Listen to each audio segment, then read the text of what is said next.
So tonight we've got Paint What's in the Tin. We've got three amazing guests. We're starting with Caroline Nicolay, then we're moving on to Michelle Brun, and then Edward Bulmer. So we hope you enjoy this event. I'm going to hand over to Tom now, who's going to introduce each speaker. Hi, good evening, everybody. So Caroline Nikolay is an archaeologist and heritage interpreter specialising in bringing historic techniques and crafts to life, from paint making in early history to open fire cooking using clay pots. Her research was focusing on Iron Age wall paintings, especially looking at how prehistoric paints were made, but has now evolved towards historic and vernacular building techniques. Realizing that modern natural paints are little different from the ones used throughout up until the 1950s, Caroline started connecting archaeology and sustainable construction, looking deeper into the modern applications of ancient building techniques. Caroline, fire away.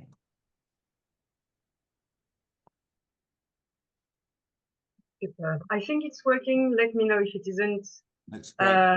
It's been a long day. It's going to be a roller coaster, hopefully, of a lot of slides to fit in 15 minutes. I have about 30 seconds per slides, but I'll see what we can do. So thank you, everybody, for being there and for actually taking into account that, yeah, paints are a historical material. And when I say historical, it is down to the prehistory of materials and building techniques. It's something that we don't know or don't hear a lot about. And even in archaeology, we don't have that concept that color has been part of the living environment for thousands and thousands of years. So I'm going to very quickly start by, hopefully, no, yes, by what is paint? So I'll be teaching some people to suck eggs. That's absolutely fine. I do apologize for that. It's the question I get the most when I do demonstrations, courses, and all that is, what is actually paint?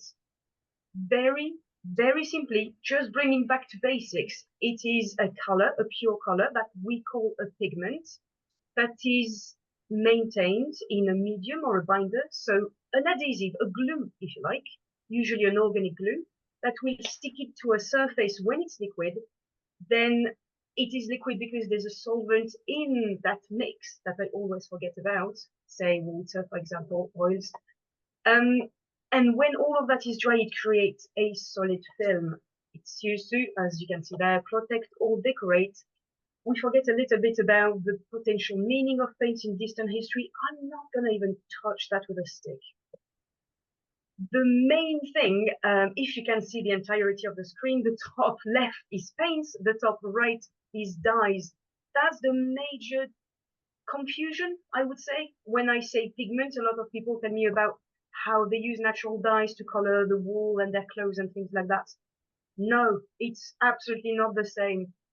Paints, especially historical and prehistoric paints, are based on mineral pigments, earth, sands, ochres, earths, clays, all of these, plus a binder and a solvent.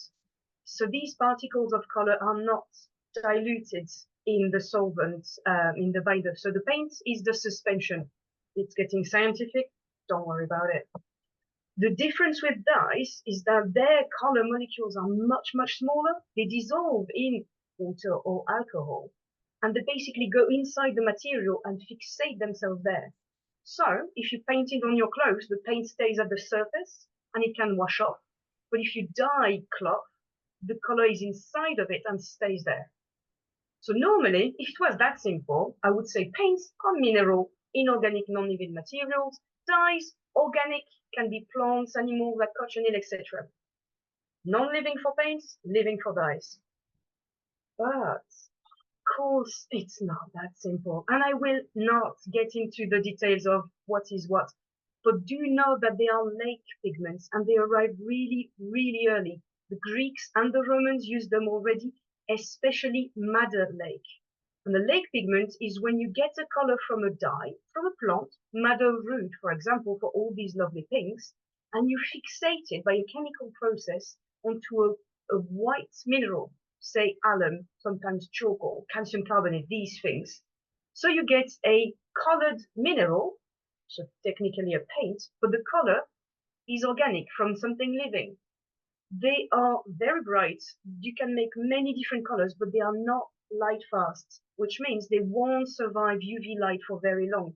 So it has been a problem with the Renaissance painters and even Van Gogh, for example, who painted the bouquet of roses, roses with pink and red of Madder Lake. Nowadays, if you go to the museum to see that painting, the roses are all white because the organic color disappeared with UV light, and the white, the alum and the chalk are the only remaining colors. Check out London Pigment for that, and I put down PRI, Pigments Revealed International. Completely free resources online, loads of talks, go and have a look. You all heard probably about cave paintings and cave art. I found this one really nice. We're in France, Lascaux Cave. I never visited, shame on me. About 20,000 BC. That's some time ago. Now, I don't take that much into account because we don't think that people were living in caves.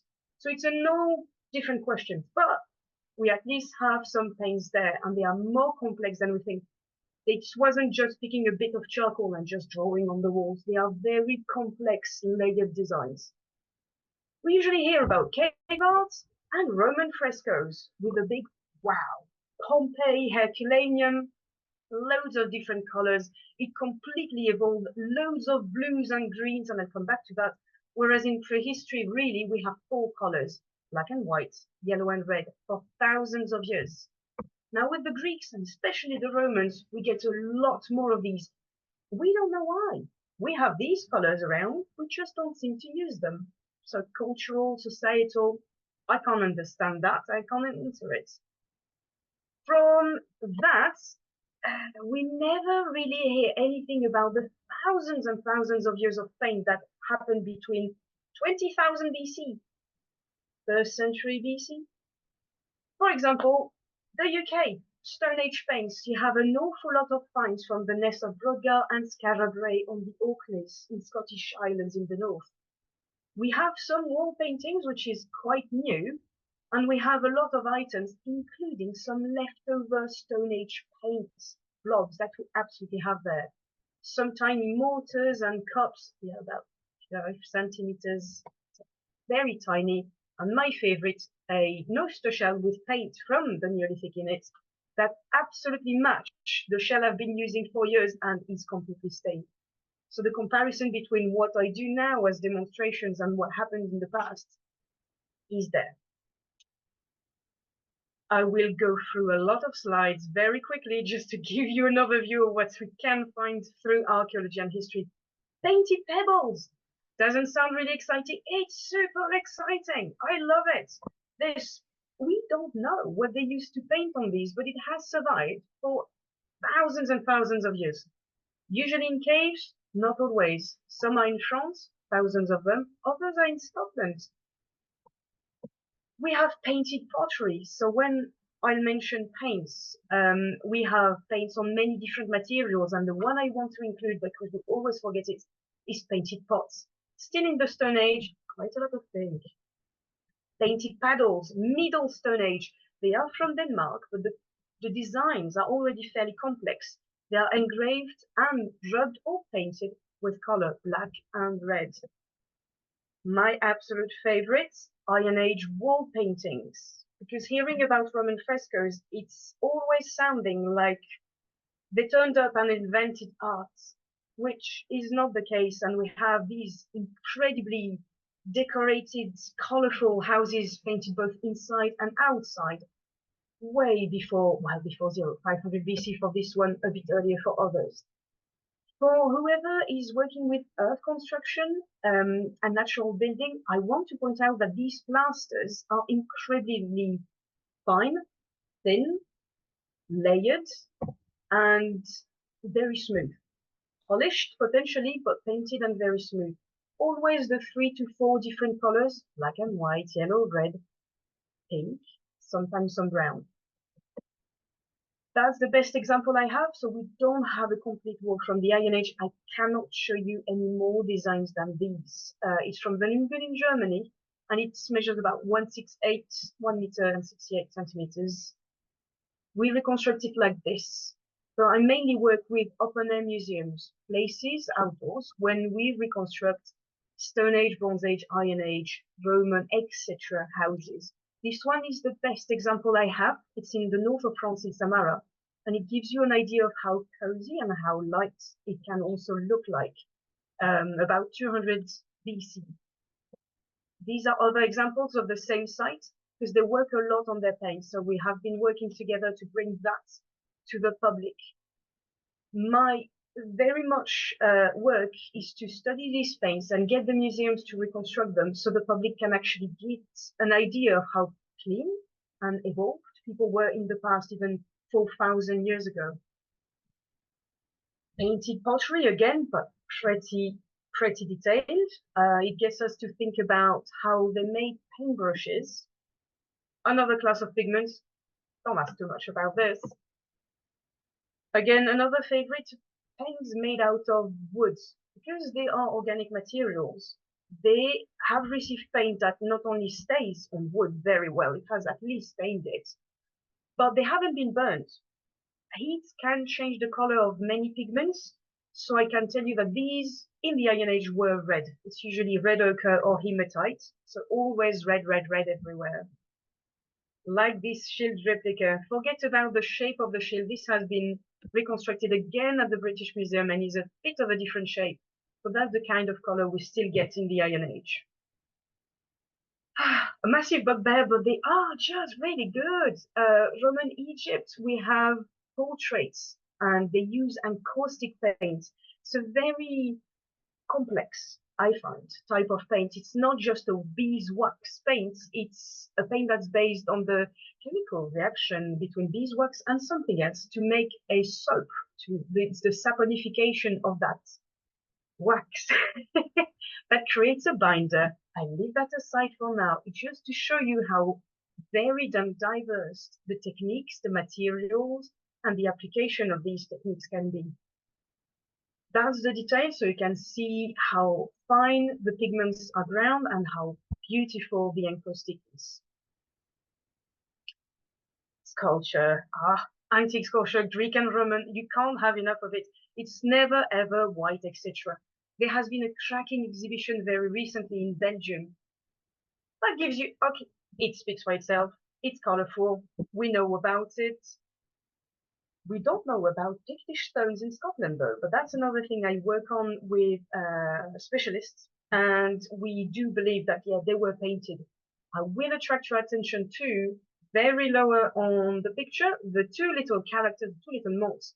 We chose to put a tiny dot of black to make the eyeballs of one and the other. It just tells a different story depending on how you put the eyes. Hence why paint was an immensely important thing. Early medieval, we go to medieval.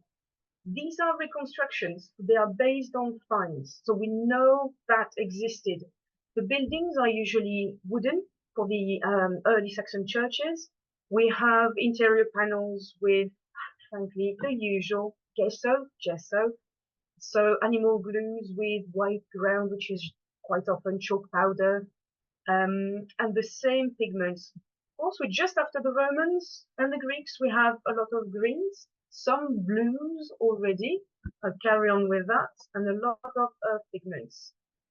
For the medieval sculpture, I really like the left-hand side because it's a detail that nobody in the museum ever points out. But you can see his dirty-looking face as a tiny, tiny medieval knight. And that's the kind of detail that just creates history as I like to see it. When you hit the medieval ages, you really have an awful lot of colors, especially in churches, also in houses. We never consider churches as being incredibly colorful. This is it. It is massively garish. Again, these, some have been repaired and maintained. There's a lot of paints that have survived all these thousands of years. That's a reconstruction, but that's to give you an idea of how colorful medieval houses could look like. That's from Burgundy in France, has been very recently redone. Guédelon Castle, again in France, it's the medieval castle that is being reconstructed with the accurate techniques. The paints are made on site only from materials that they find on site. They roast, they burn their umbers, they burn their ochres, and they create all these different shades from 2, 3, maybe different minerals. When you hit the 15th, 16th century, I find it just goes either crazy or black and white. Though Tudors really like color, these are just examples. The green and the red are reconstructions based on examples. The black and white one is an actual Tudor wall. So they paint on the beams. It doesn't matter if there's a difference in surface. Absolutely not. I don't know how I'm doing 4 times when I'm so worried about about not having enough. Basically, what I really want to show today is that natural paints, or traditional and historical paints that have been natural paints for hundreds of years, if not thousands of years, just work. People have tested these recipes and these things for a long time. It has been passed down. There's just that little glitch, that little blip in time that starts around the 1950s or the World Wars, where we begin to have these first, what I not very cleverly call plastic paints or modern paints. That's it. For the entirety of, well, human life, especially in Northwestern Europe for these examples, we have used the exact same materials, recipes, techniques. We have evolved them, we have changed them, we have mixed them sometimes, but there's nothing different between what you just saw on the screen from archaeology to what I'm doing right now in my own house. These are the usual binders that you put your pigments with: proteins, fats, complex enzymes, a little bit nowadays, complex sugars. Yep, we can make glazes, especially for ceilings, by mixing pigments with beer or ale. Very fun. Starches, Swedish or Scandinavian paints, or linseed oil and wheat or rye flour mixed with water and boiled. That's all it is. That's what I use on anything made of wood that is not, that can have linseed oil on. So anything after the Roman times, really. And the mineral adhesive is something I really want to dive deeper in, but not right now. You all know lime washes. That's one that has been used for so long. That works so well when you use especially hot lime and any additives. Clay is a weird one. It can be a pigment. It's also a binder because of the sticky properties of clay. And potentially, Jeffrey, if you're here, I think of you, the chalk-based polymers. That sounds a bit scientific, but basically, milk casein reacts with not acid. The other one that's not an acid, you will figure it out by yourself. But basically, lime, chalk, animal urine, well, human as well, but usually we use cow's urine because you put a chalk and or casein-based floor in barns or even byres. So when the animal comes in, there's a chemical reaction that turns the casein into a natural glue. That makes incredibly sturdy floors. If you put a pigment in there, it makes an incredibly sturdy paint or a plaster. So not a lot of change on the binders. On the pigments, there have been some evolutions. Again, I'm not going to have the time to go through all of this, but this is a good resource. It's not hyper accurate on when does something start, etc. But the main thing is you can see that the prehistory is again these 4 colors: red, yellow, black, and white. Bit of brown. They should use a bit of pink. Antiquity changes dramatically, simply because when we don't know, we usually say, the Romans brought it in, which is not always true for many, many things, but that's how people work since the Victorian era, so we're there. There's a lot more blues and greens, and I do agree with that. That is what I see in the archaeology, especially Egyptian blue, which is the first man-made first chemical pigment. The Egyptian knew lapis lazuli, that blue stone, a lot and very well. They had plenty of it for jewelry, but they didn't manage to extract the blue pigment out of it. That will make ultramarine. Ultramarine, really expensive. From lapis lazuli, that comes from Afghanistan, all the way to Venice in Italy, to go all the way up to here in Britain, processed or not, was sometimes as expensive as gold. Hence why to find usually Virgin Mary or the saints in churches or several kings with blue mantles or blue clothes. It mentions to everybody who visits that they are the most important character of the story. This is so expensive.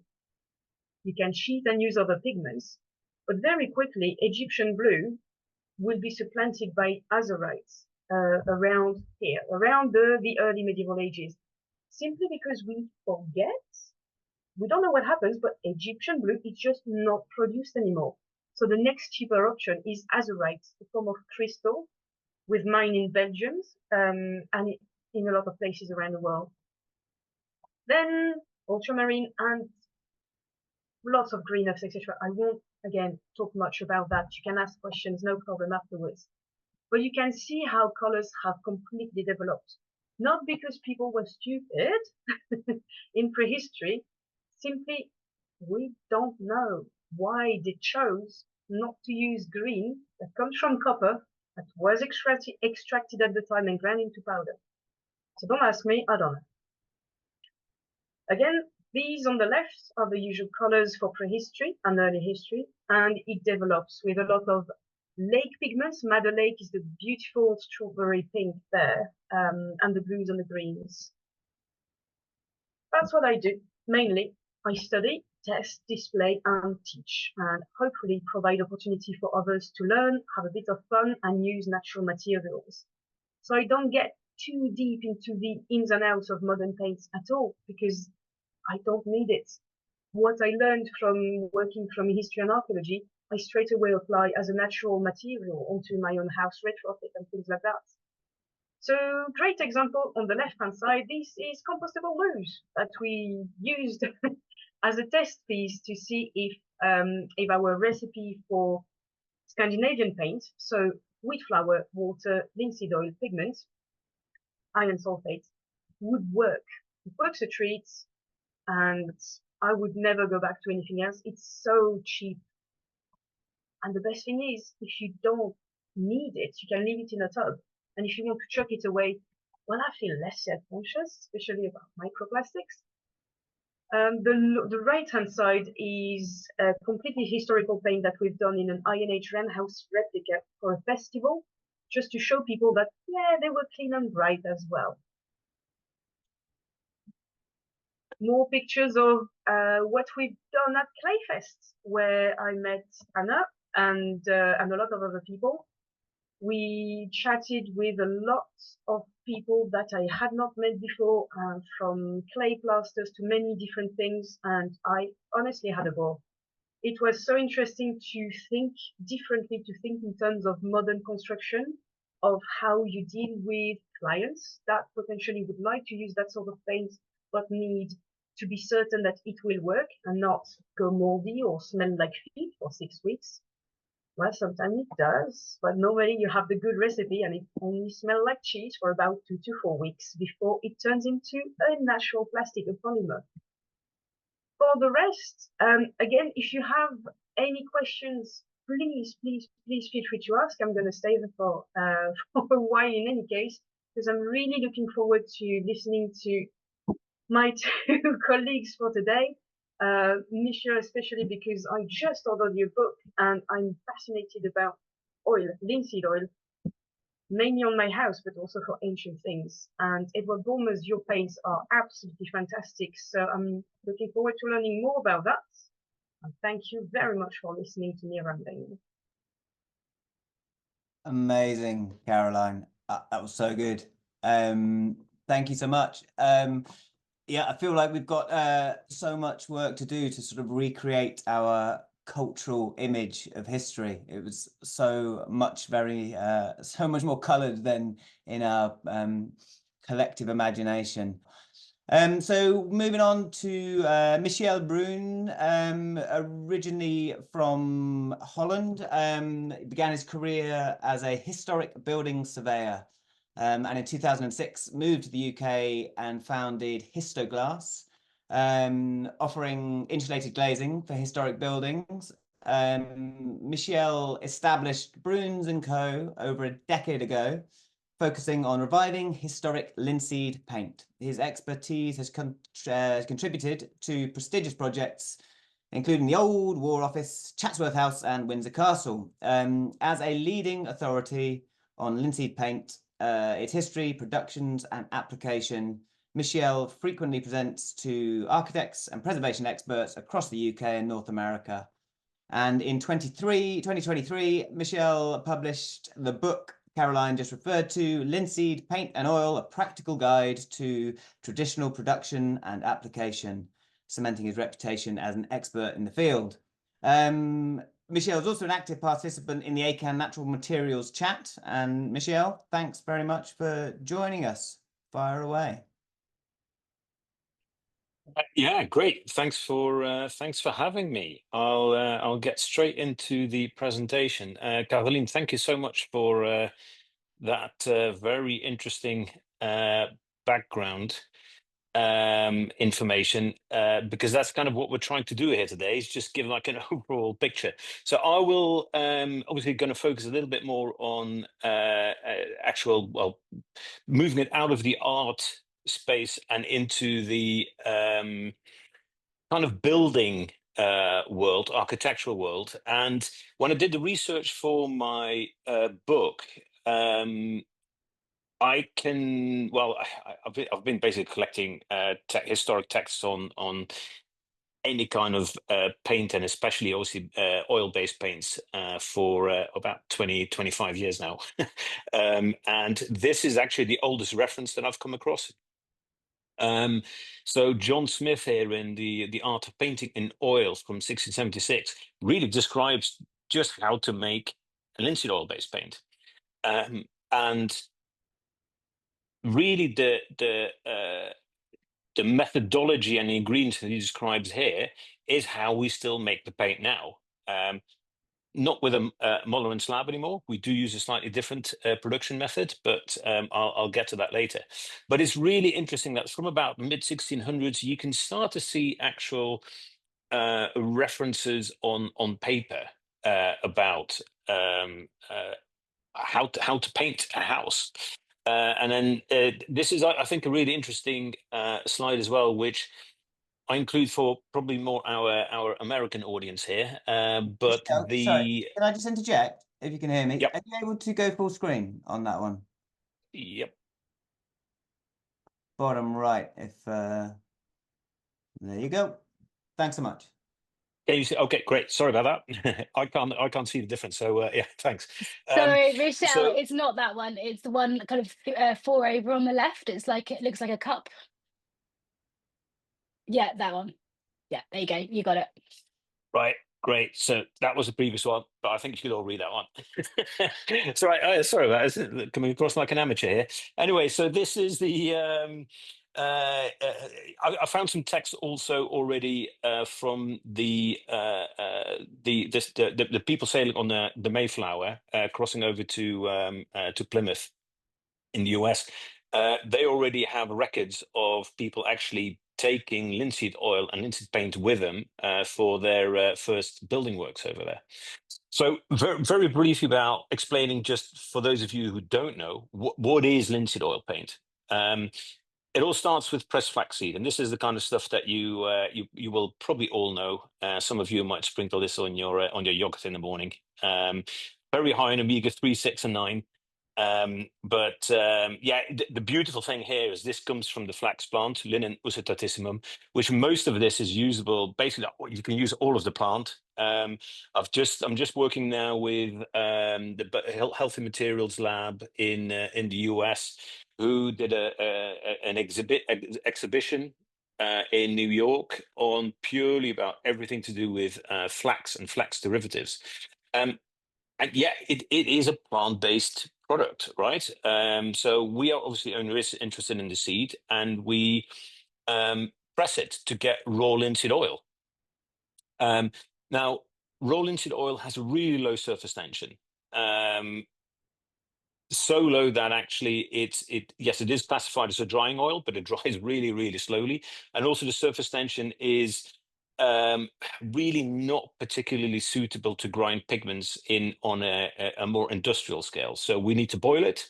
And 95% of the boiled oil in the market is not actually boiled. It's just treated with some chemicals. But for whatever reason, it's allowed to be called boiled oil.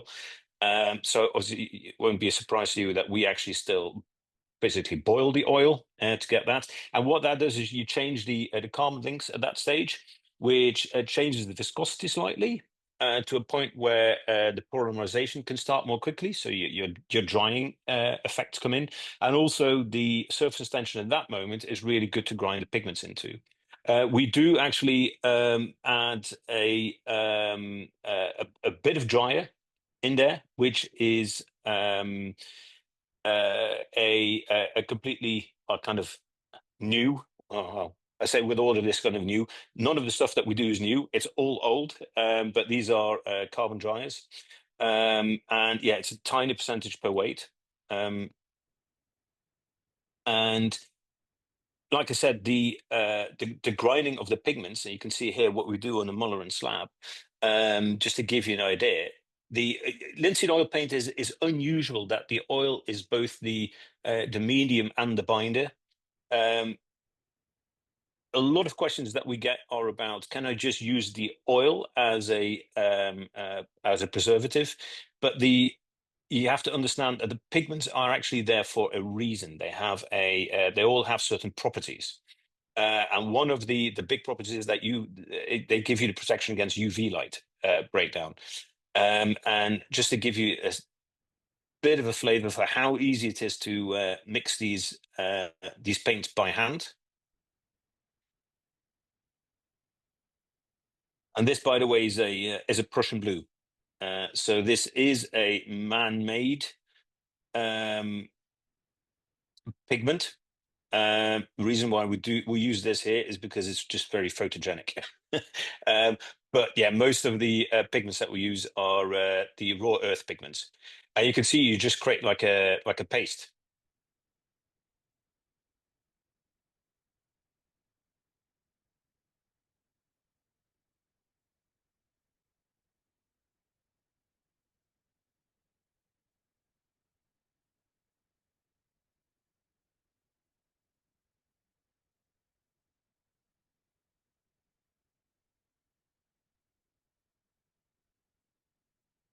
And then once it's mixed with the Muller, we just grind the pigments into the oil. The key to this is the reason why this is done this way is because you want to encapsulate every single individual grain, every individual particle of the pigment in linseed oil. So the way we do this in the current day and age, because obviously it's not very practical to do this by Muller and slab, we use basically the two stages, but in on a slightly bigger scale. So first we just mix the pigments into the oil. Now, this step is really important, but it really is only just the first step.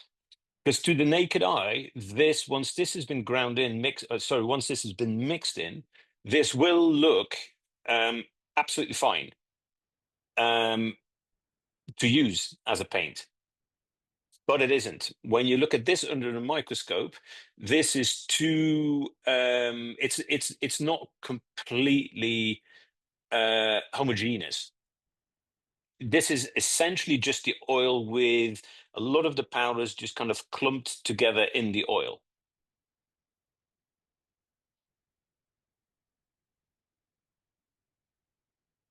So what is really important that on the next step, let's see if I can just.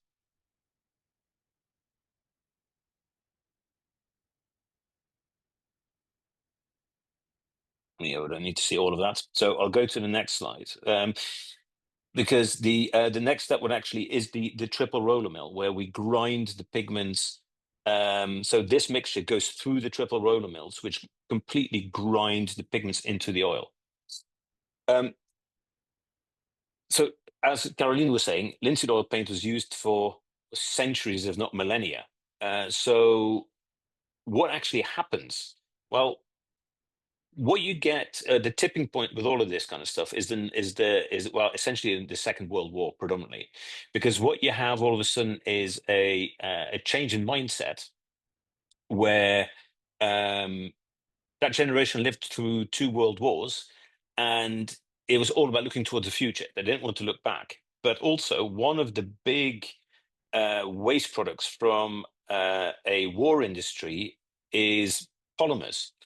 So what you can see is that these kind of polymers that have started to get introduced in the early 1900s or started to be developed, they don't really gain traction until the 1940s.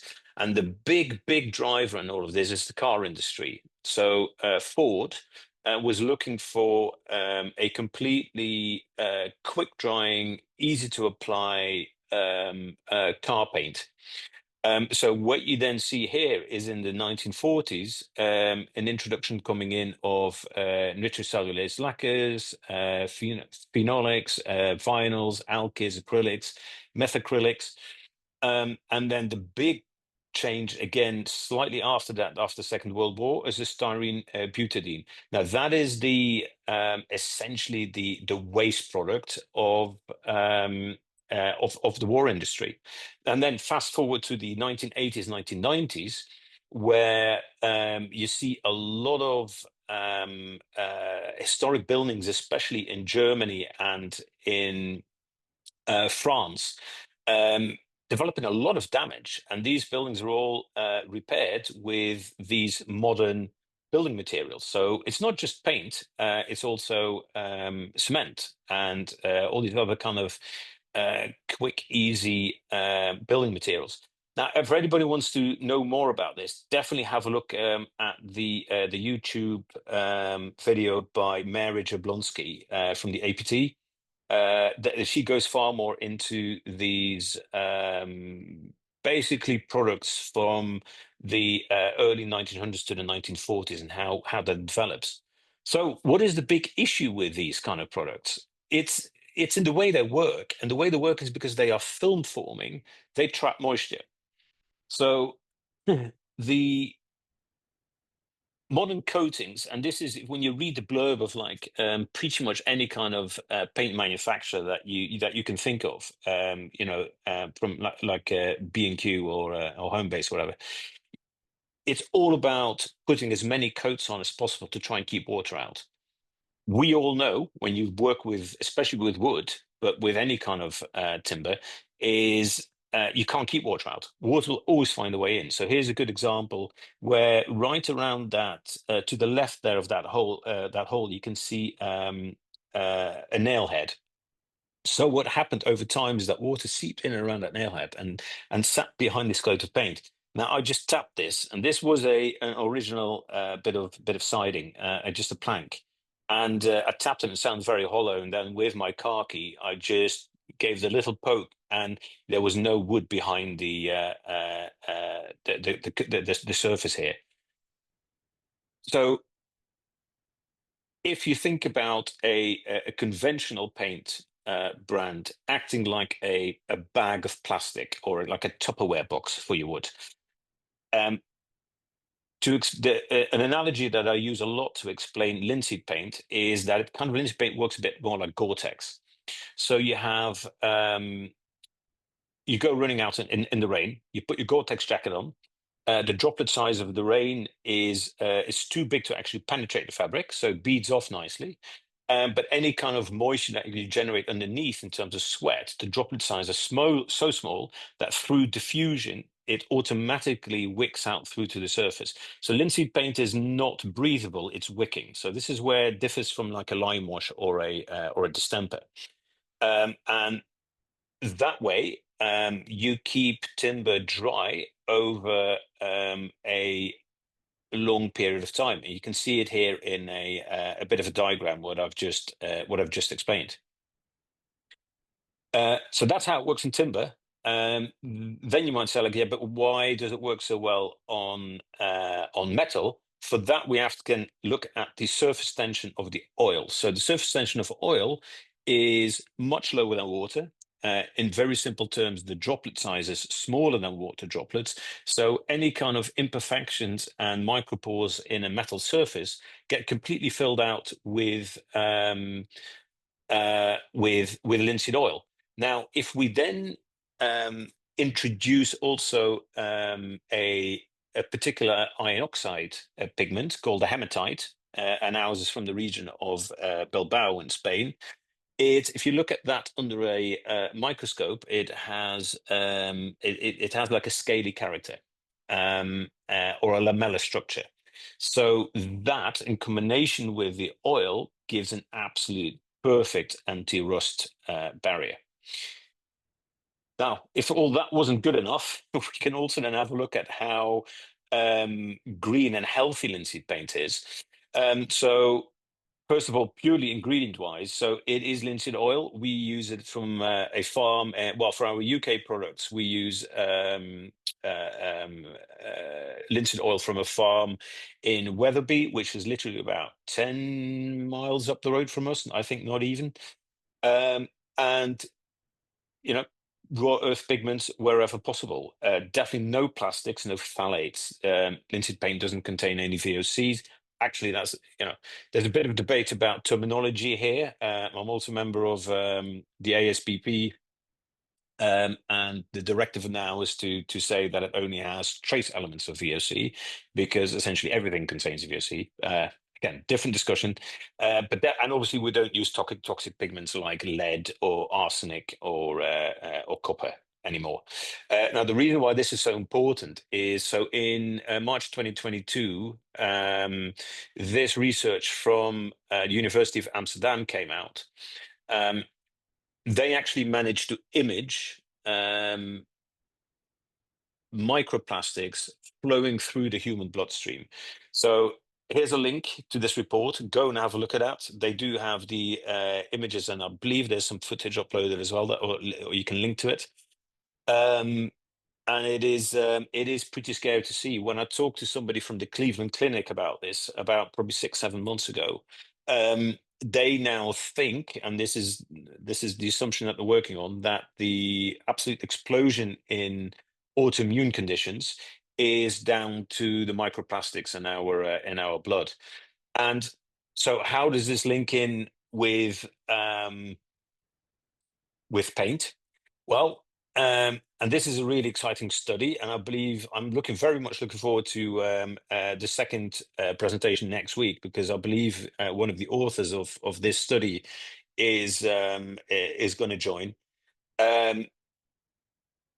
Conventional paint contains on average about 30% of polymers, so about a third of each tin of paint is liquid plastic, and yeah, pretty shockingly, about 58% of all overall microplastics pollution is caused by paint through micro and macro leakage. I won't go into all of this, because obviously, like I said, we have one of the authors coming next week, which would be, far better qualified to talk about this than I do. But it does kind of set up the discussion also for Edward after me. Now, if we look at, I don't want to just look at ingredients, but also embodied energy. So if you look at the absolute fraction of energy that is needed to produce linseed paint compared to a petrochemical paint, we don't use. There's no refinery involved in this. We have a farm that grinds the flaxseed and extracts the oil for us. In terms of packing materials, we use predominantly aluminium because it is infinitely recyclable. There are a few products that are still in recycled plastic, which I'd like to change, but not everything works particularly well in combination with linseed oil. So working on that, and obviously there is always shipping involved in that embodied energy. Now, one of the things that people hardly ever talk about is the life cycle, because if you talk about embodied energy and how green linseed paint is, if you have a painted house, which only really can, the only maintenance that you need is, say, maybe every 2 to 3 years, give the linseed paint a wipe with a bit of boiled linseed oil, because all that happens is that the oil on the surface breaks down by UV light. So you just have less of the binder and more just of the pigment left on the surface. So it can go a bit chalky. Now, if you stay on top of the maintenance by giving it a wipe with some boiled linseed oil every 2 to 3 years, you don't actually have to repaint. Now, in reality, I know that this doesn't really happen. We as a species tend to be lazy and we leave it. And okay, maybe after 10 to 15 years, we go like, oh, actually, that needs a lick of paint now. Even then, just give everything a wash down. And then paint it with just one coat of paint straight from the tin, and that's it. That's your maintenance. And don't forget, if we talk about full integrated life cycle embodied energy, linseed paint actually prevents timber from rotting because it wicks out the moisture. So far less timber required for maintenance. And I believe that's me done. Tom, so I'll stop sharing. Fantastic. Thanks so much. Again, really, really great stuff. Just yeah, so much useful information. And again, guys, if you want to quiz Michelle, put your questions in the chat. There's I've got plenty of questions myself, but I'm sure everyone else has too. Yeah, and in fact, are you able to pop in that University of Amsterdam report link, Michelle, and Yep. Mary Jablonski YouTube link you mentioned? That'd be fantastic if you pop those in. And thanks so much for mentioning our event next week. Our follow up to this one, Coating Buildings, which features Paolo Peruta, the co-author of that. The report you mentioned on plastic paint and its impact on the environment. So next up, Edward Bulmer. Edward has spent the last 35 years working in some of Britain's finest buildings. He's a leading interior designer, architectural historian, and colour man, renowned for restoring our beautiful heritage buildings, bringing his expert knowledge to conservation at the same time as his natural design flair to the creation of new spaces for modern living. Having himself been frustrated by the lack of natural paints on the market without compromising on colour choice, quality and coverage, Edward set up his natural paint company with his wife Emma a few years ago with a very particular mission, is to produce high quality paint that looks beautiful, protects buildings and avoids polluting our environment. Edward, over to you. Thanks so much. Tom, thank you for that intro. And delighted to be asked to present with two genuine luminaries. I've learnt a lot about historical paints, and I always focus on something slightly different when Michelle presents. So really, I'm going to try and kind of bridge the gap, because effectively what we've just been told is that but for a nanosecond, all paint was natural. And we're now being told to think of paint as modern paint and not to worry about it for reasons I'm going to go into. No, I sometimes have an issue with the forwarding. There, got you. So actually, there's a lot in common with what Caroline was telling us about, that effectively we did invent paint making well, 20,000 years ago. Some are now thinking that the earliest paints found on cave walls are 30 or even 40,000 years old, I believe.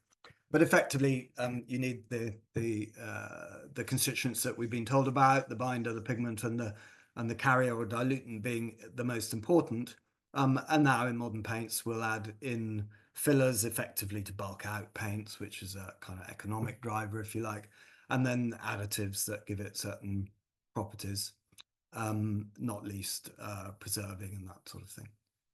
So we are now being presented, I guess, with a lot of paints that we're told are eco paints.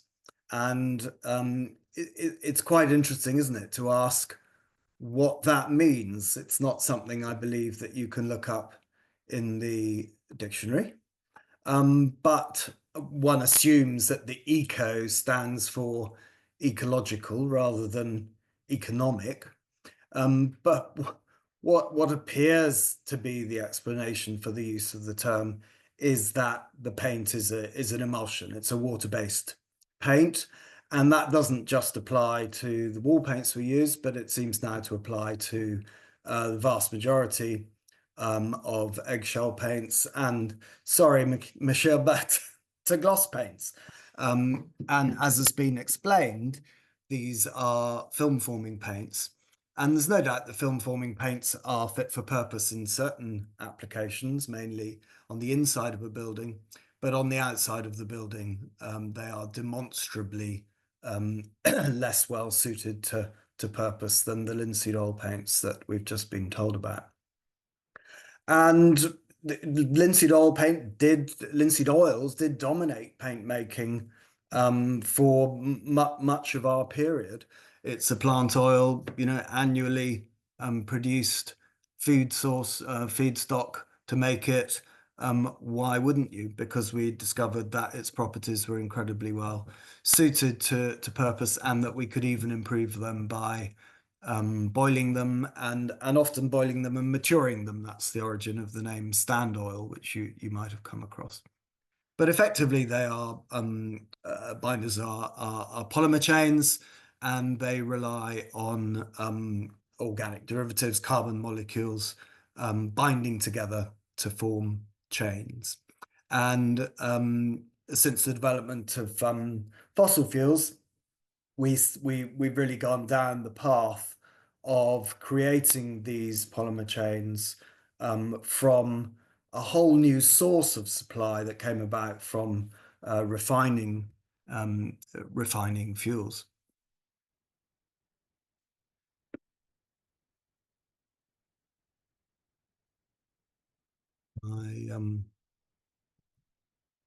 My slide forwarding is not working very well for some reason. So I apologize about that. It's now stopped altogether.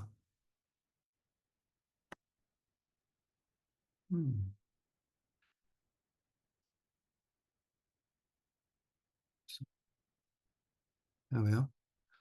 Very strange. So here's on the right a slide showing what I think is quite rightly called a complex supply chain.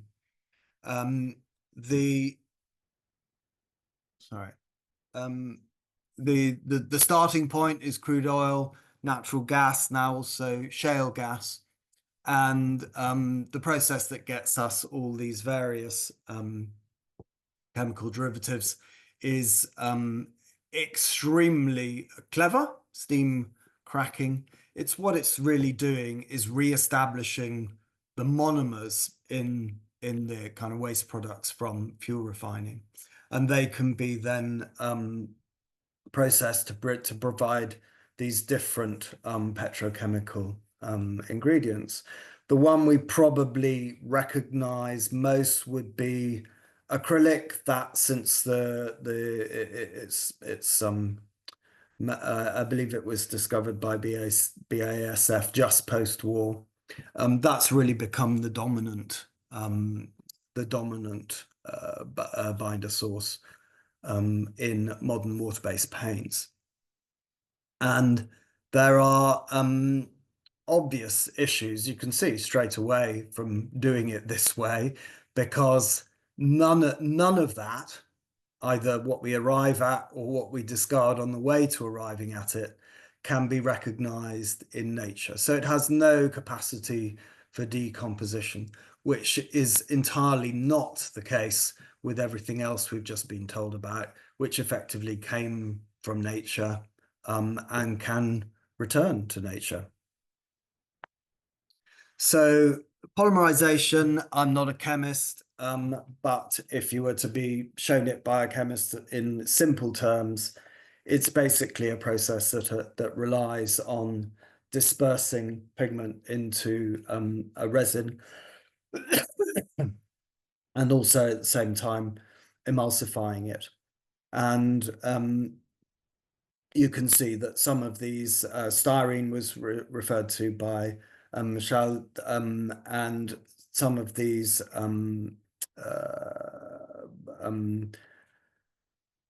chemicals are not ones that we would necessarily recognize, and they're not ones that are safe unless they are linked into polymer chains. So the constituents of a modern paint are not safe, but we deem a modern paint to be safe because the polymerization has rendered them contained, if you like. What we're increasingly finding out, though, is that they're not contained forever.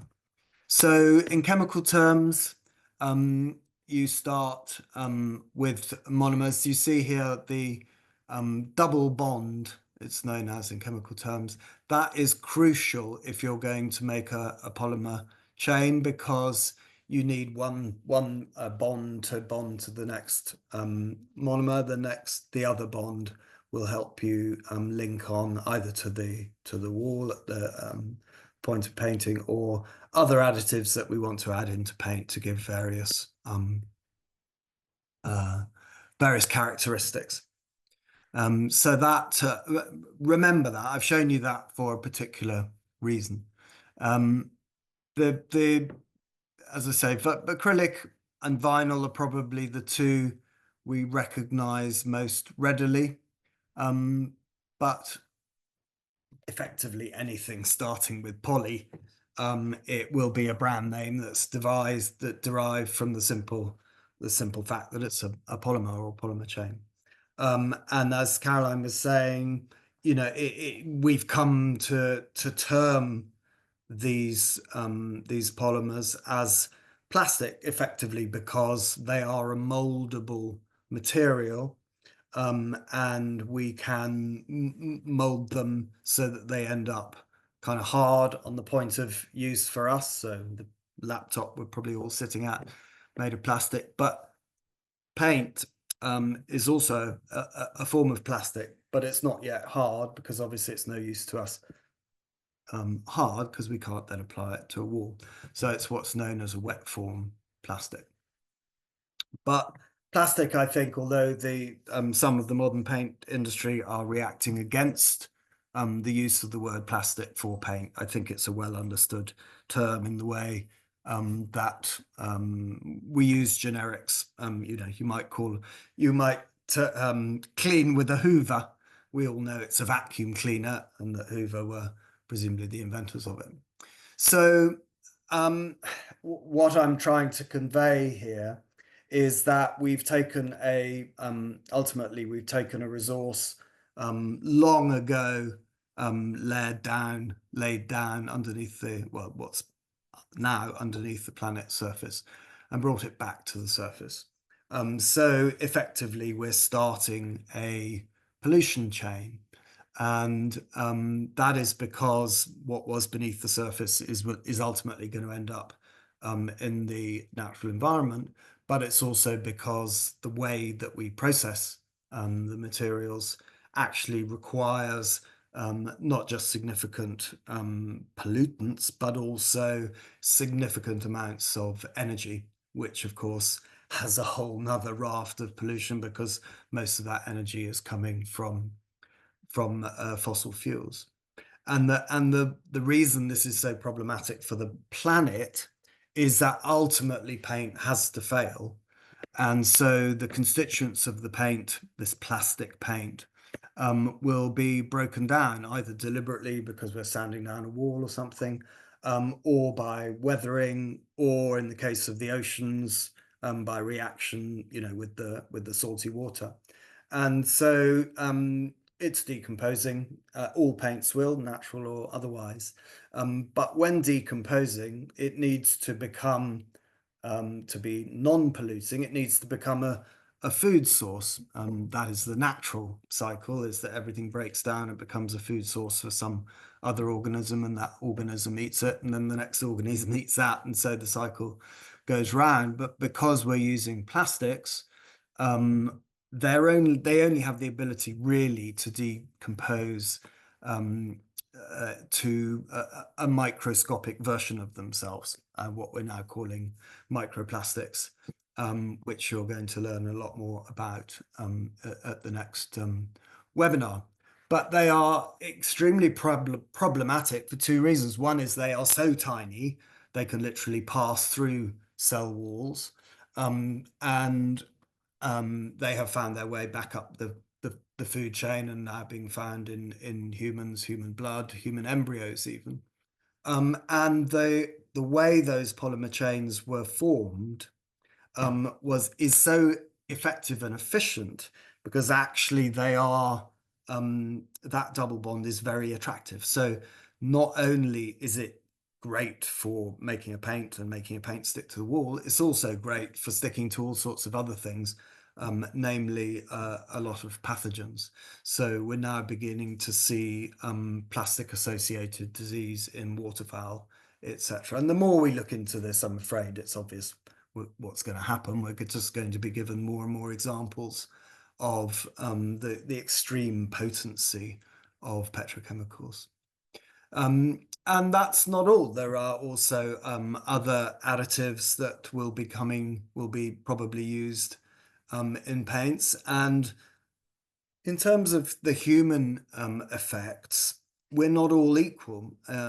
Some of us are more sensitive than others to chemicals and plastics, and we might have asthma, we might have a dermatitis, we might have rhinitis, and some people have very significant effects from the use of plastic paints, quite apart from what might be happening to the building itself. So I've also touched on azo pigments there.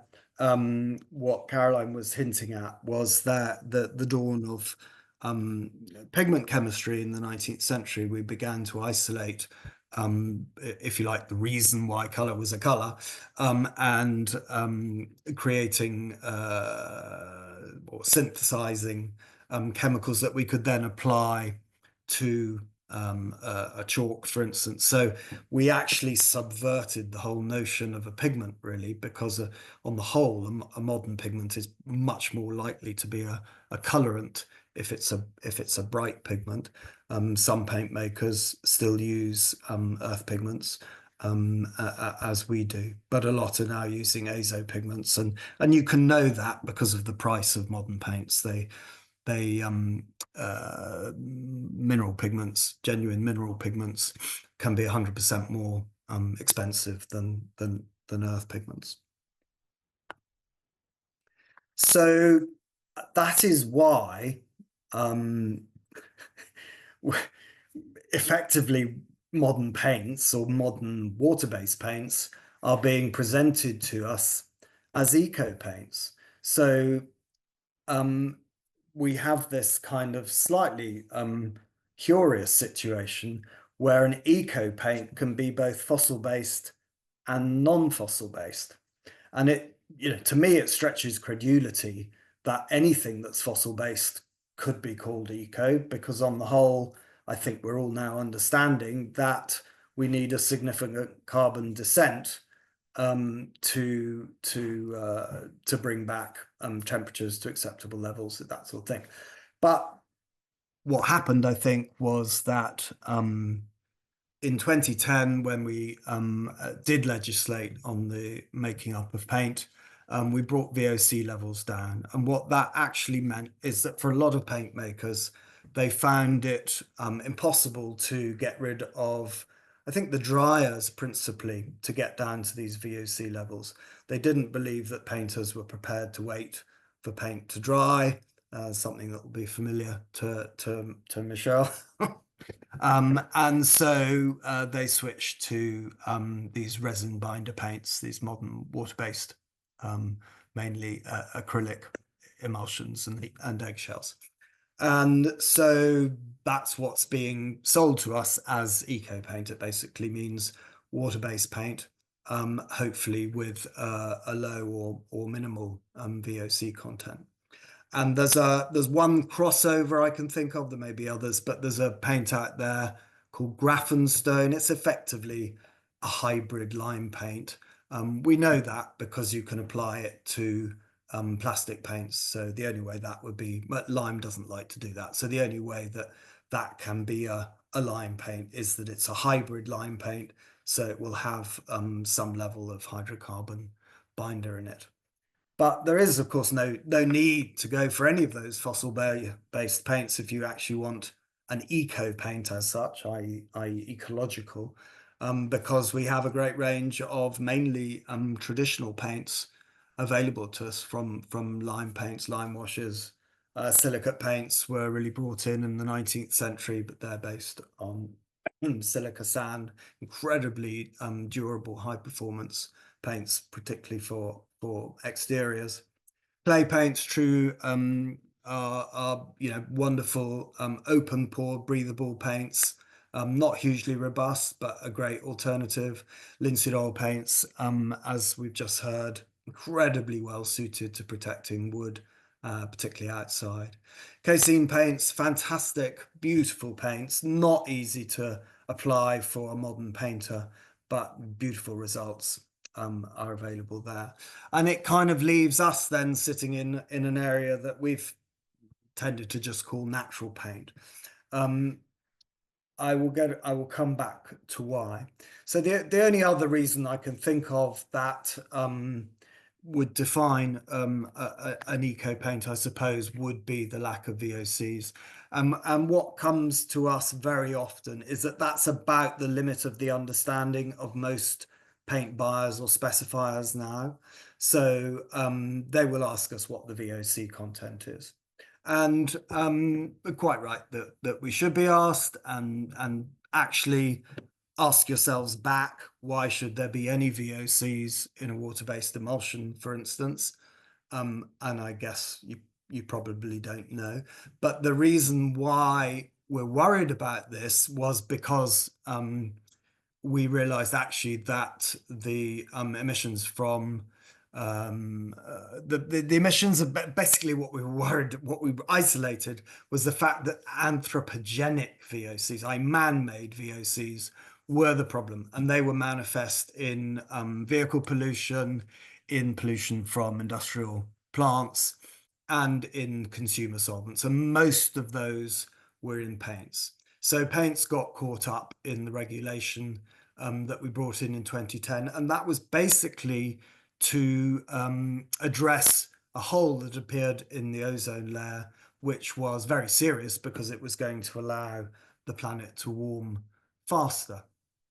But what we don't seem to consider is that nature produces VOCs all of the time, mainly terpenes, such as you would experience if you walk through a pine forest, other oils, plant oils. In fact, we embrace them in certain aspects, ethereal oils and even scented candles. But naturally created, plant-created VOCs are not considered harmless. So the ones we actually need to know about are the anthropogenic VOCs. And weirdly, there is no certification system that I've found that actually guides us there. So what you will see, and I've got the examples here, what you actually will see is a voluntary symbol system that goes from trace to very high. Please, anybody, don't buy anything that's got the very high. But if you actually ask the BCF, which is the British Coatings Federation, if you actually ask them about this system, it's voluntary and it's not independently verified.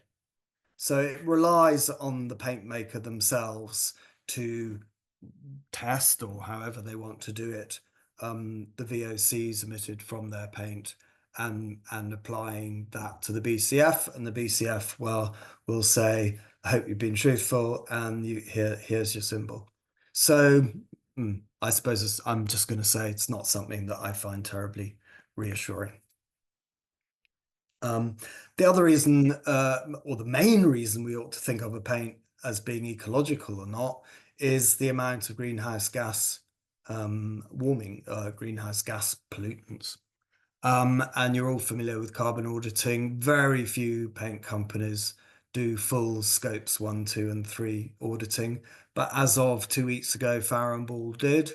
And even a litre of Farrow & Ball emulsion has a 4-ton carbon burden.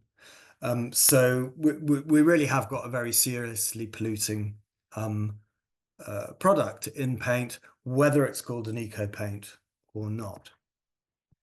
And something that Michelle was touching on with wicking, the first cousin of wicking is breathing, and traditional substrates need to regulate the passage of water vapor in the air. It's unavoidable. So what the function needs to be is to allow it effectively to pass through at microscopic level, which is why paints need to be breathable. I've gone for a very generous figure, I think, here. Personally, I think an SD value should be 0.1, not 1. But I imagine you guys are familiar with SD values. And frankly, I would say it ought to be published on a tin of paint. It's a pretty key metric for whether a paint is going to perform. And by performing for the substrate, frankly, it's performing for the occupant too, because if you have a lack of breathability in a painted surface, for instance, on the inside of a building, you have too much water vapor in the air, it can't pass through, so forms what's known as the dew point. And that's where you're going to get black molds forming, which ultimately will lead to very poor indoor air quality.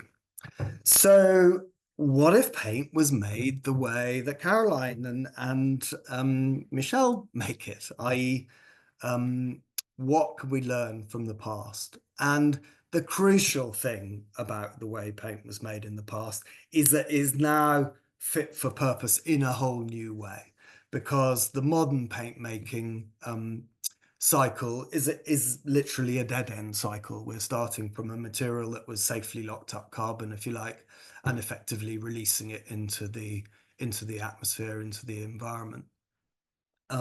Whereas, as I was explaining earlier, if you use the materials that we've historically used, you've got a cycle, because you're not creating waste, you're ultimately creating a food source. And whereas when the paint breaks down, you are releasing CO2, it's counteracted by the CO2 that's absorbed by the plant material that you're using, which as a byproduct is giving us oxygen, of course. So far more sensible, planet and human suitable food stock. So to go back to those earlier diagrams I was showing you, the manufacturers that we use, are based in Germany, have done the very simple thinking, which is, what if we didn't use fossil carbon? What if we used everyday carbon? So annual plants are sown to give us food, wheat and maize in the case of what's illustrated here. And so that waste material, the straw, is packed with carbon atoms, with sugars that can be processed into acids, which is what you need as the starter for for a binder. So effectively, everything else is kind of recognizable, except that the petrochemical feedstock has been entirely sidestepped. And what that means is that ultimately the ingredients of the paint reads not unlike, you know, a recipe you might use for cooking, because what the German company Auro we use talk about is gentle chemistry, and gentle chemistry is pretty much cooking. It's heating things, it's reacting them with acids or vinegars, if you like. It's mixing them up, it's cooling them down. And we should be reasonably reassured by that. But most of all, I think what we should be given is the right to decide for ourselves. So this is a list here of the ingredients used in the emulsion that we buy from Auro and color with mineral pigments over here in our HQ. And you know, they're, other than the Replabin binder, which I've told you comes from maize and wheat straw ultimately, they're pretty clear ingredients, and you can see straight away that there's one synthetic one there. It's effectively mandatory because any water-based product is capable of mold growth, so we have to introduce a biocide. We list it even though actually that measure of it doesn't require individual listing, and many companies will, if you like, hide their MI or their BIT or whatever in other compounds. So you might ask, why does every paint company not declare their ingredients? And indeed, I asked this of the British Coatings Federation, whose head of compliance and CEO came to have a meeting with us. The answer came back: no one cares what's in a tin of paint. And I suggest to you that we probably do care, but we certainly shouldn't make that supposition on behalf of customers, users, specifiers. We should all be treated as grown-ups and be told what goes into a tin of paint. So I would argue that really, you know, if there's an art in eco paint, as you see, it's the art of marketing. We shouldn't be just told something's eco. We should be given basic information from which we can deduce whether it suits our building project, our substrate, our health state, our belief systems. You know, is it vegan? We should be given sufficient information to make an informed choice as a consumer, I would argue. Here ends the second lesson. Third lesson. Here to all of that. Thank you. Fantastic, Edward. Thank you so much. Absolutely, we should know what's in our paint. Like, and I feel like we've got the beginnings of a movement here. There are people who are the ball is rolling. There are people who are questioning, and let's keep this ball rolling, because yeah, we need to remove the wool from our eyes. Right, thank you all three of our speakers tonight. That's been absolutely fantastic, and the chat box has been filling up with questions for you all. So I'm going to hand back over to Aurora, fellow coordinator, who's going to take us through some of the questions. So thanks all. Cheers. Thanks, Tom. Hello. Well, that was quite some fascinating presentation. I learned a lot, and I think Edward's conclusion on actually what's in the tin was really fitting our title of our webinar. I'm going to start with questions for Caroline. There was a question from Lucy asking if in the resource you shared whether there were some recipes for paint, because she would like to give them a try. Do you have some links you can give us? Or yes and no. There are some really good books, quite for beginners, I would say, really to have a bit of a go and a play with paints and see what works for you, or if you want to go further. It's called The Natural Paints Book. I find it's a really good way to start. None of the recipes are in depth, but it gives you a very simple amount of ingredients to just have a go and play with it. There is what I call Swedish or Scandinavian red, Pario red paint. There are some recipes online. Everybody seems to have different amounts and advice. I tested out different ones, and we used one at Clayfest. I believe the recipe is somewhere not too long ago on my social media pages, because I was asked to share that. For the rest, I mainly work in small quantities for the moment, because I work more with artists and craftspeople.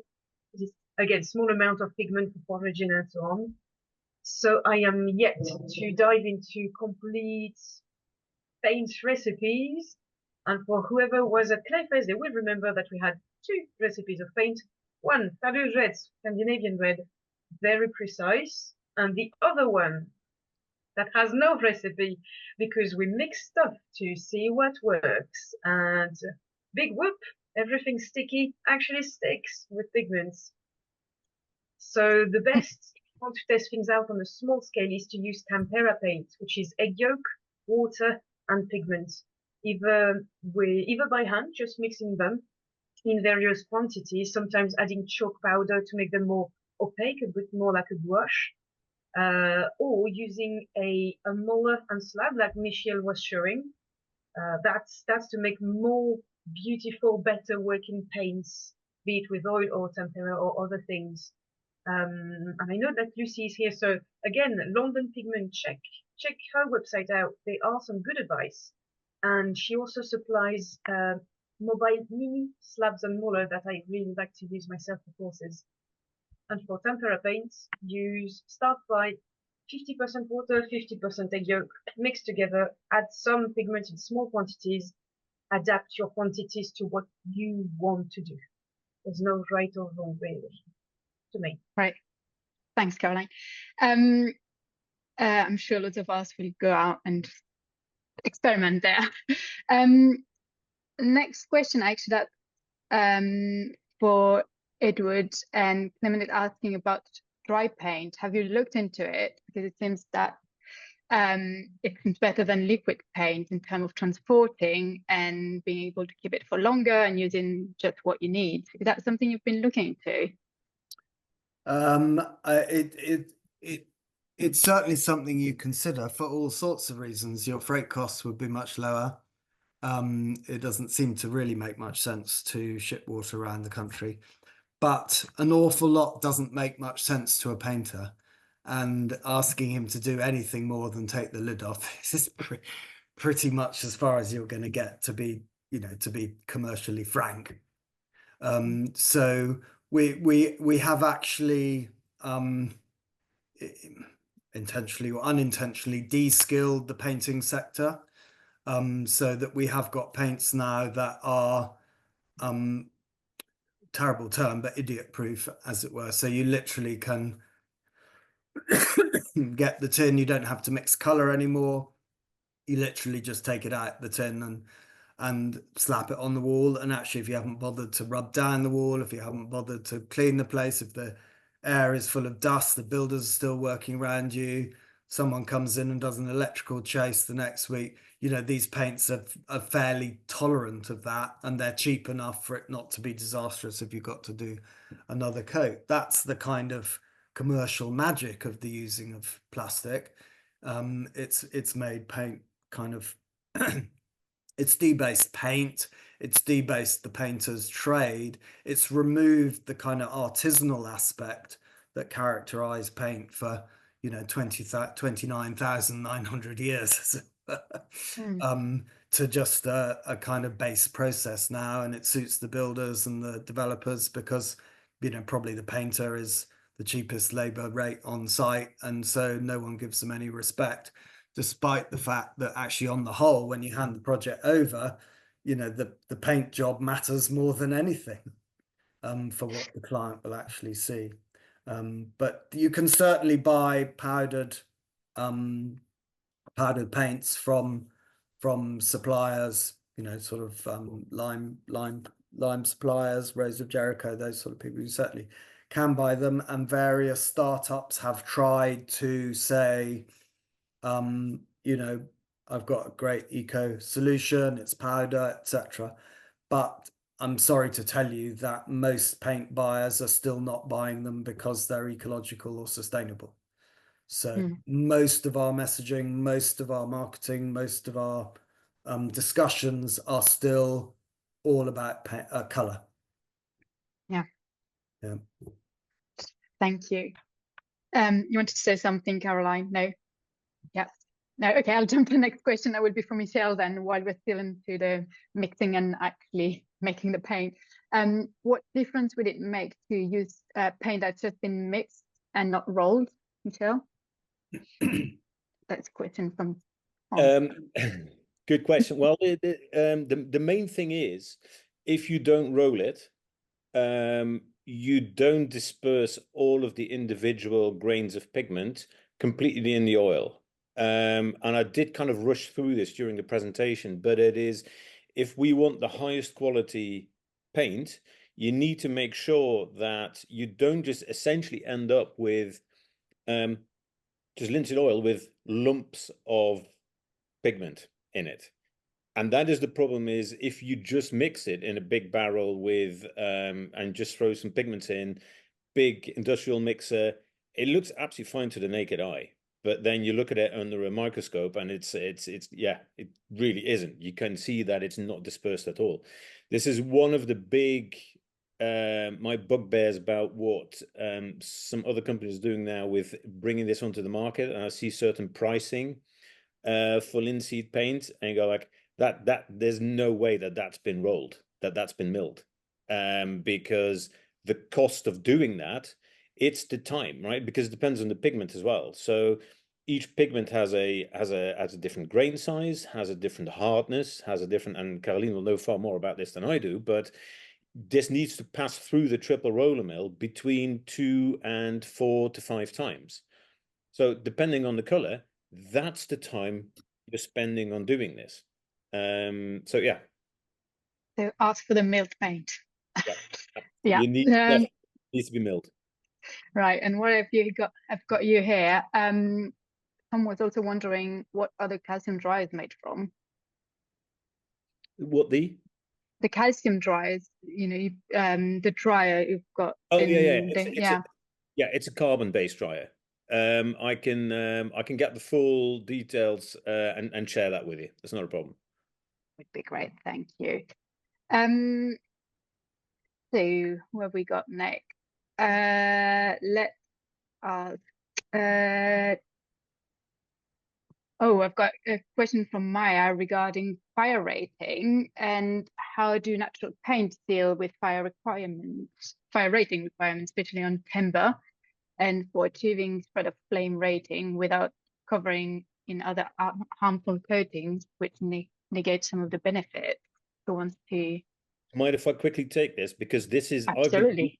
I've been dealing with this, and it's been one of the most frustrating and annoying things that I've ever done. So I approached BRE to get a fire rating done on the paint, and I simply asked them, was like, okay, what kind of quantity do you want supplying? How do you test this? And it's like, oh no, we'll send you instructions of we needed to send it kind of a rig with the paint applied to it. And looked at the specification, and there was no real mention of materials. So I said, well, what do you want me to make this out of? And he says, like, well, it doesn't really matter. I said, so hang on, but how do you test the paint? I thought you were only testing the paint itself. No, the test is always for the paint with the material it's been applied to. So I said, okay, so if I send you a brick that I've painted with linseed paint and the brick doesn't burn, that means that the paint will get an excellent fire rating. He says, yeah. So if I supply this to you on cardboard, I've got a really bad rating on the paint. He says, well, yeah, essentially, but nobody does that. I said, no, of course nobody would. I said, but what is the typical paint industry? How do they supply these? It's usually on gypsum plasterboard. Yeah, but this is completely insane. So there has to be some kind of standard in how we actually test the individual paint products. I said, and also how do you, so the spread of flame, but a conventional petrochemical paint, when that starts to burn, maybe it starts to burn really slowly, but the toxins coming off it will kill you before you die of any kind of fire that is gonna kill you. So how is this brought into the fire rating test? No answer to it. So I decided not to proceed with the fire rating test. So Yeah, I'll which not fire rating biased. the standard norms for that simple reason. I just don't believe in the current norms. Yeah. I will set up some of our own testing and literally just side by side on exactly the same substrate and different paints. But I'll need to do that when I've got a bit of spare time, which at the moment I don't. Thanks. Yeah, I can see how that would be frustrating and really doesn't make sense. Edward, have you got anything to say on fire rating or? Well, I mean, I understand why it's such an issue, because effectively we've been using plastic so inappropriately, along with all the petrochemical derivatives that are used inside it, and clearly testing has not meant that we didn't have and don't have enormous issues about cladding materials used on the outside of buildings, etc. It's something that we small producers come up against a lot, because the certification industry, if you like, was unnecessary for natural paints, because most people would think kind of 30,000 years of road testing is adequate.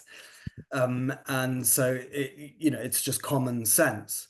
But what the industry sees with certification, obviously, is it's compliance, and compliance can give you competitive advantage, as well as giving you problems. So you use the competitive advantage by funding certificates that your competitors can't buy, and you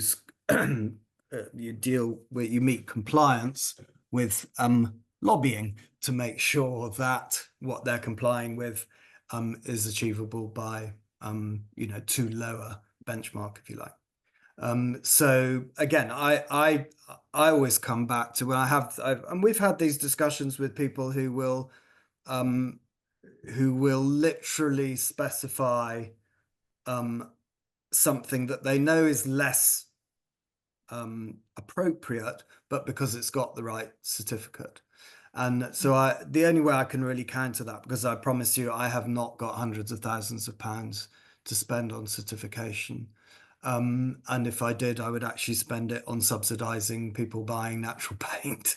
I say go to the ingredients and tell me what you think are problematic. And I've noticed that the British Coatings Federation have just launched a website. Roger, hi, I can see you there. You've probably been gripped by it. It's called Demystifying Eco Paints. And so they use my phraseology as well now. This is all very interesting.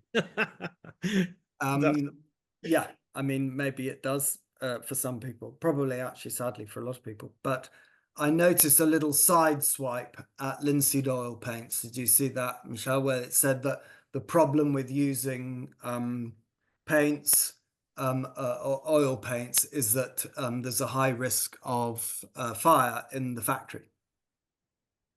And I mean, what they're effectively saying is that in liquid state, things used in paint making can be problematic. Well, hello, yes, they can, but the point well, it isn't, because in liquid state it's not flammable. It's not having, it's no, I mean, you're only if you turpentine. have a rack that's bunched up, you throw it in a corner somewhere, that might, under certain conditions, self-combust. But you know, it's again, risk-wise, I think if that's what they're going for, then they're clutching at straws. I'm happy with it. Let them have that. Correct. And the point is that the paint that the customer is buying, or the architect is specifying, is intended to become inert. So you know, you're not.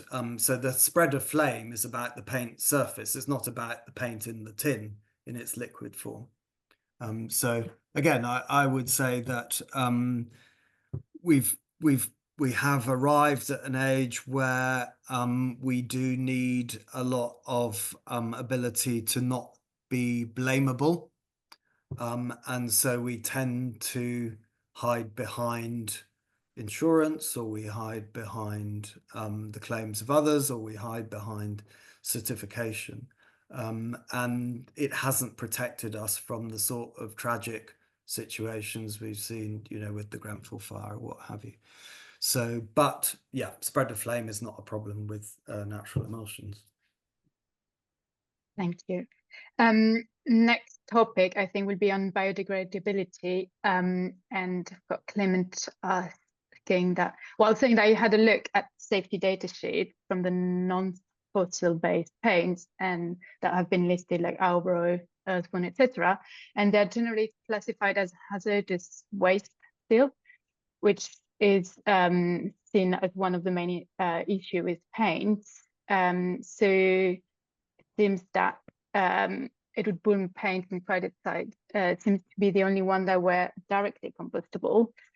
Can you a bit clarify on that? What, why is it still, some paints are still classified as hazardous, and what is what do we do with leftover paint? And some people say you can actually drink the paint. I think that's a Lakeland claim. I don't know if you've got a bit of a thing to add to that. Stay on that topic. As a matter of compliance, strictly speaking, leftover paint is classed as a hazardous waste. I mean, it's just a waste hazard. It's not actually to do with defining the issues from one paint to another. So again, I think it's coming back to the ingredients.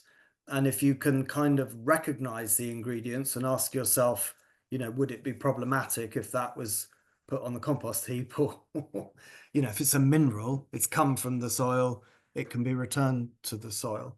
But there's no doubt that even within natural materials, there are some that you don't willingly choose, and we've ruled out quite rightly a raft of mineral, mainly pigments, as Michelle was saying, you know, lead-based, which was resisted for a long time because it was a very effective opaque pigment. So all paint makers have now embraced titanium dioxide. It's not without issues because of the amount of energy required to process it, but ultimately the ingredients are some of the most abundant, rutile mainly, but on the planet's surface. So if it's come from nature, it should be able to return to nature as the effective principle. And so that, I guess, is what we call compostable. Actually, to be honest with you, what we call biodegradable, I'm a little bit confused about, because, you know, there's no doubt it degrades. And if it gets as small as a microplastic, it's effectively able to persist in the environment. But does that make it biodegradable? I to be honest, I don't know. Yes, someone had a question about that. How long does it take for paint to biodegrade? But we can't. Well, yeah, it's still there. It doesn't disappear. No, exactly, and it can never, if its constituents are, as it were, part of what the Earth is made up of, or the air is made up of.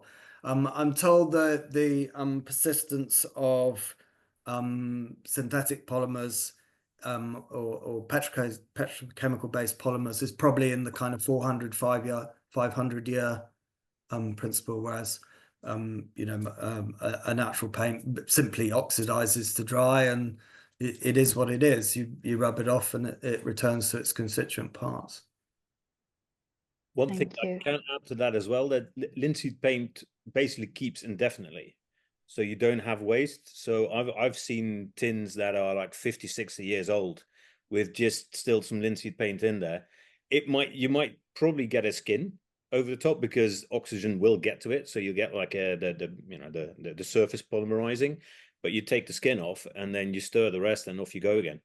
You know. Good. While you're at it, I've got a question from Nathaniel asking how well do linseed oil paints hold up in coastal environments? I think you answered that one in the chat, but I think not everyone might have followed that. So if you want to. Yeah, well, yeah, extremely well. Don't forget with these kind of products, and not just linseed paint, but like lime wash and everything, this was used for centuries in coastal regions as well. There is no, again, Edward has kind of referred to this. We live in such a lab-tested environment for everything we consume and eat and buy, and we don't have that, but we do have the proof of like centuries of reference projects. And certainly in coastal areas, don't forget, like what I put in the answer there as well is the whole of all of the Scandinavian coast has been painted in linseed paint, all the properties. You go to the Scandinavian coast and it's pretty harsh. Our paint has now gone to Antarctica for the refurbishment of the of Shackleton's hut, but also for get this right, the UK Antarctic Test Center. I may have got the acronym wrong. Anyway, I probably jumbled it up. But it's so that they are doing, they're painting their all their cabins in linseed paint now. Yeah. Good. Well, that's telling. I've got a question from Glow asking about existing buildings where you already have plastic paint on them. What do you do before applying natural paint? Because actually sanding off the paint is creating a lot of microplastics. What would you recommend? It's a hard one, isn't it? But yeah, it's a perfectly good question. I mean, I would recommend all paint degrades, so I would recommend certainly sanding it off to give the walls a chance of perhaps some breathability, depending on what the paint buildup is. But you know, the painting interval used to be 30 years, you know, one generation at a time. So actually, to get back pre-1950 doesn't take you many layers, kind of thing. So I have noticed people slightly hiding behind that. But yeah, what do you do with the dust you create? What do you do with the tools you wash? What do you do with the leftover paint? It's a problem that frankly I don't feel I have to solve because it's the legacy of making paint the wrong way. But what I am addressing is what about not making it worse? So the next layer of paint you use not going to be problematic when it's sanded down, i.e. kind of not making the problem worse. But the reason why Auro have embraced, if you like, a modern approach to create a resin binder paint is in order to make a paint that, to all intents and purposes, is what we expect a modern emulsion paint to be. In many respects, I think better. But just simply using materials that we've learnt from that long history of paint making perform and have far less of a polluting legacy than those we use now. So I can't solve the problem of the legacy of pollution we've created in the last 50 to 100 years, but I can offer a solution for not making it worse going forward. Thank you. I think time is actually 10 to 9, so I think I'll take one last question from Lucy, and which is the night for Michelle. It's early. Yeah. So the paint industry created a standardized way to let consumers know what the true nature of what's in the tin, or because the labeling is key. Like on what we buy for food, we've got labeling what's in there, minus all the chemicals have been sprayed on it. But yeah, what about paint? Well, I agree. Yeah, it should be on there. The problem is, I think, first of all, we also need to address what needs to be declared. Because again, there are certain levels of which you can add certain things that it's under a certain threshold, and it's you don't have to declare it. Again, with all this kind of stuff, follow the money. Who writes these standards? Who writes these legislations? Where do they come from? The conventional paint industry is exceptionally good, because don't forget, we're not dealing with we're not dealing with paint manufacturing, we're not dealing with the paint industry, we're dealing with the petrochemical industry. It is such a powerful lobby, so much money involved. They have been exceptionally good at their marketing and their sales, and they're still at it now. They will still be declaring now that certainly stuff that Edwin and I mentioned is not correct. They'll contest it. It's the same with it'll be interesting next week when you get the expert for the plastics in our environment specialist. I've asked the question of the BCF. Okay, if you contest the 58% of plastics, microplastics caused by paint, what number is acceptable to you? Right, and obviously nobody wants to answer that, because it's a completely diverting all the attention from what it needs to be on to completely different things. Sorry, I get my soapbox. Let's you cut me off now. It's like, yeah, I think we're gonna need to wrap up anyway. I'm gonna hand it over to Anna now for some final words. But thank you so much for your presentations tonight. It was really fantastic and really detailed information. I'm sure everyone enjoyed it, however scary it is, but also hopeful, because there's some good paints out there. Thank you very much. Pleasure. Thank you for asking us. Yeah, thanks Aurora, and thanks to all our speakers. Finally, thanks everyone for coming along and joining us tonight. It's been a real pleasure to see so many people here as usual. So thanks very much for coming.